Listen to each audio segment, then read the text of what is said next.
भाई सबने तो सुना दिया, अब डिसाइड कैसे करें कि किसकी स्टोरी सबसे ज्यादा क्रीपी है। अरे ये टाइमर कैसा है सर जी? कहीं ऐसा तो नहीं कि 10 मिनट के अंदर किसकी स्टोरी सबसे ज्यादा क्रीपी है वो पता लगाना है?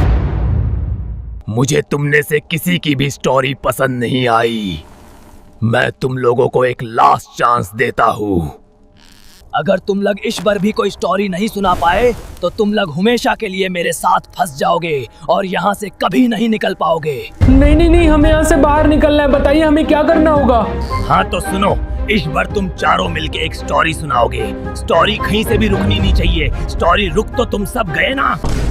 अरे नहीं, कौन सी स्टोरी सुनाऊं? सर जी कोई ऐसी बताइएगा जो हम लोग भी सुना सके। हाँ यार, अरे टोनी क्यों ना वो वाली स्टोरी सुनाई जाए। कौन सी?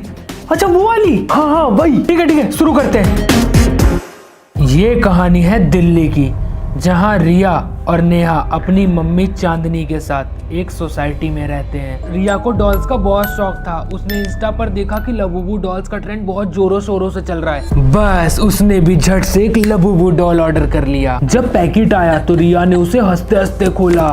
डॉल एकदम छोटी सी थी, गुलाबी से बाल, सफेद चमकते दांत। रिया बोली, आ गया मेरा लबूबू। वाओ देखो ये कितना क्यूट है। देखो चमकती आंखें, सुनहरे बाल, ये एकदम जादुई सा लग रहा है ना। इसके दांत भी देखो कितने ज्यादा चमक रहे हैं, जैसे हीरे जड़े हो। ये है हमारी लबूबू क्वीन। रात का समय और रिया लबूबू डॉल को अपने बेड के साइड टेबल पर रख करके चुपचाप सो जाती है। रात बीतती जाती है और जब रिया सुबह उठती है तो वो देखती है कि डॉल की पोजीशन तो बदल चुकी है, जैसे उसे किसी ने घुमाया हो। तो रिया खुद से बोलती है कि शायद मैंने ही इसे गलती से घुमा दिया होगा। रिया लबूबू की तरफ देखती है और ऐसा लगता है जैसे वो लबूबू डॉल रिया को एक टक घूर रही हो, उसकी तरफ एकदम निगाहें गड़ाए हुए हो। रिया ज्यादा ध्यान नहीं देती है और वो चुपचाप घर से बाहर निकल जाती है। शाम का वक्त था।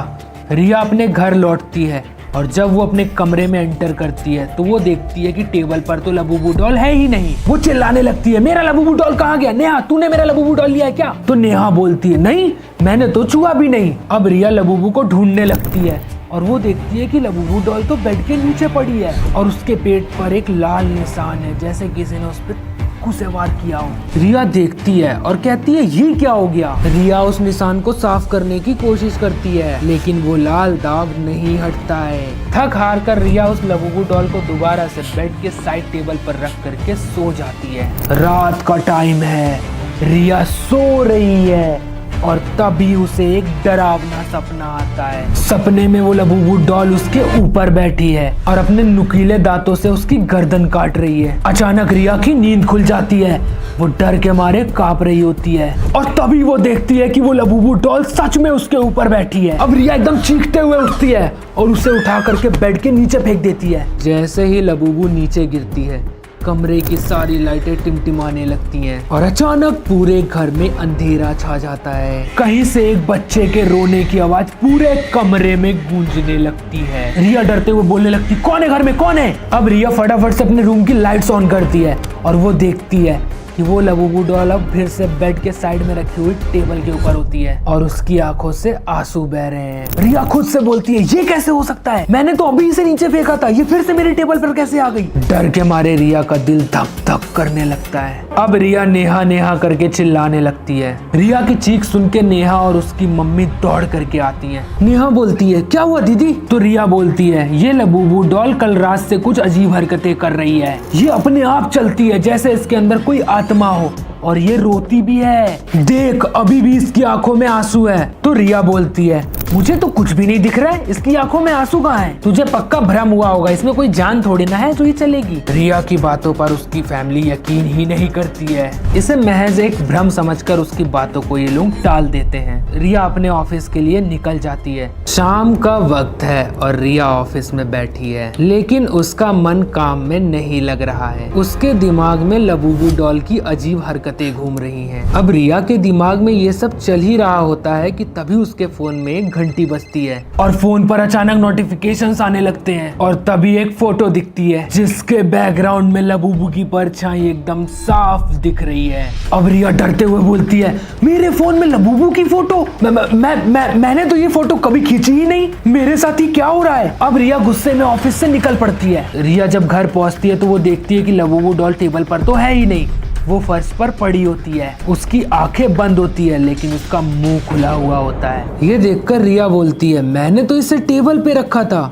ये नीचे कैसे आ गई? और खूब तेज चिल्ला के नेहा को बुलाती है। रिया की चीख सुनकर उसकी बहन नेहा वहाँ पर आती है। नेहा डॉल को उठाने के लिए उसे छूती है। ये तो बहुत ठंडी है, इसे छू करके तो ऐसा लग रहा है जैसे फ्रिज से निकली हो अभी की अभी। रिया गुस्से से लबूबू को उठाती है और बालकनी में फेंक देती है और कहती है, कल सुबह मैं इसको जला दूंगी, इसके चक्कर में मैं पूरा परेशान हो चुकी हूँ। और इसके बाद रिया अपने बेडरूम में सोने चली जाती है लेकिन उसे नींद नहीं आ रही होती है। अचानक घर की सारी लाइटें टिमटिमाने लगती हैं। अंधेरे में रिया को अपने बेड पर कुछ भारी सा फील होता है। वो एकदम से डर जाती है। टिमटिमाती लाइट में रिया देखती है कि बेड के एक कोने पर एक लड़का बैठा हुआ है जो उसे देखकर एक डरावनी स्माइल कर रहा है। रिया डरते हुए बोलती है, कौन है तू? फिर रिया अपने फोन की फ्लैश लाइट ऑन करती है और देखती है कि वहाँ तो कोई लड़का नहीं है बल्कि एक लबूबू डॉल है। उसकी आंखें एकदम लाल हैं और वो रिया को देख करके एकदम डरावनी मुस्कान दे रही है। रिया लबूबू को एक थप्पड़ मारती है और जैसे ही वो उसे थप्पड़ मारती है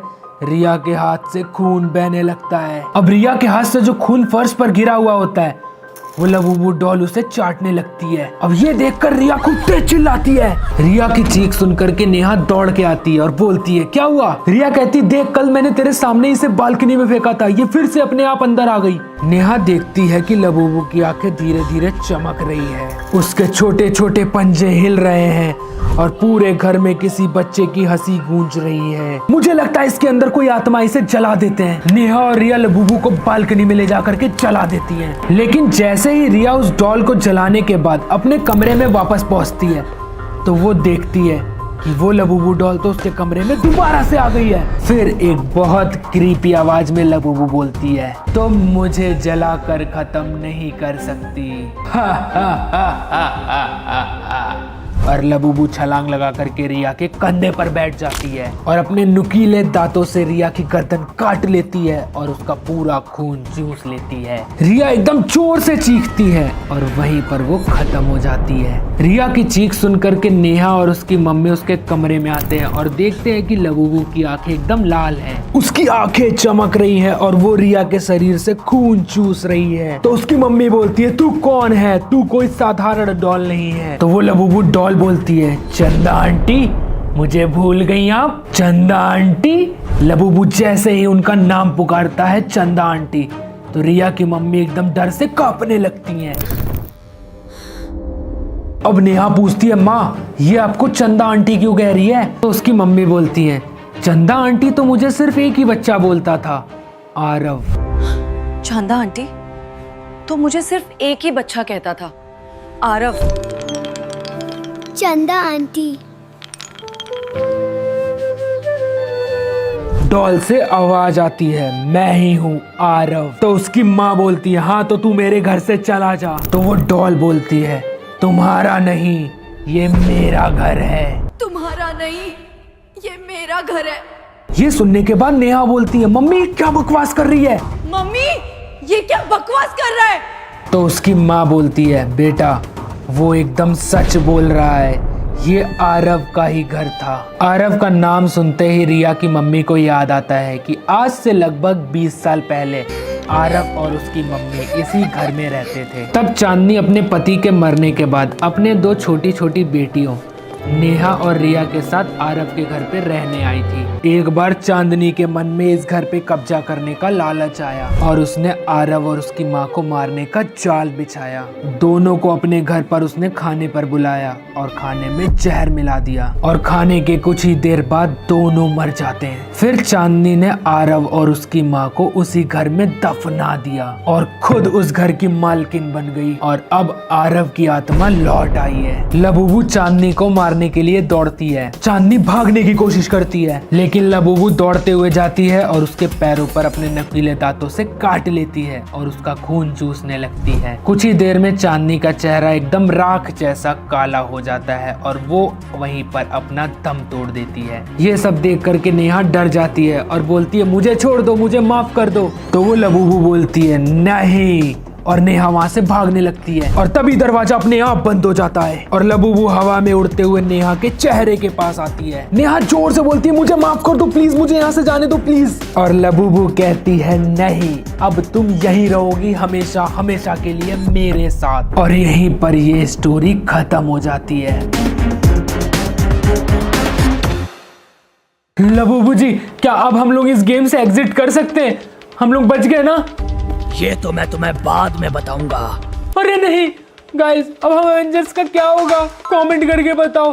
कहीं ऐसा तो नहीं कि फिर से लबूबू वापस आएगा? मुझे नहीं पता दोस्तों। बाकी ये वाली हॉरर वीडियो आप लोगों को कैसी लगी कमेंट करके जरूर बताना। और ऐसी और हॉरर वीडियोस देखने के लिए what if with Abhishek channel को अभी कभी सब्सक्राइब कर लो और वीडियो को भी लाइक कर देना, वरना लबूबू आ जाएगा।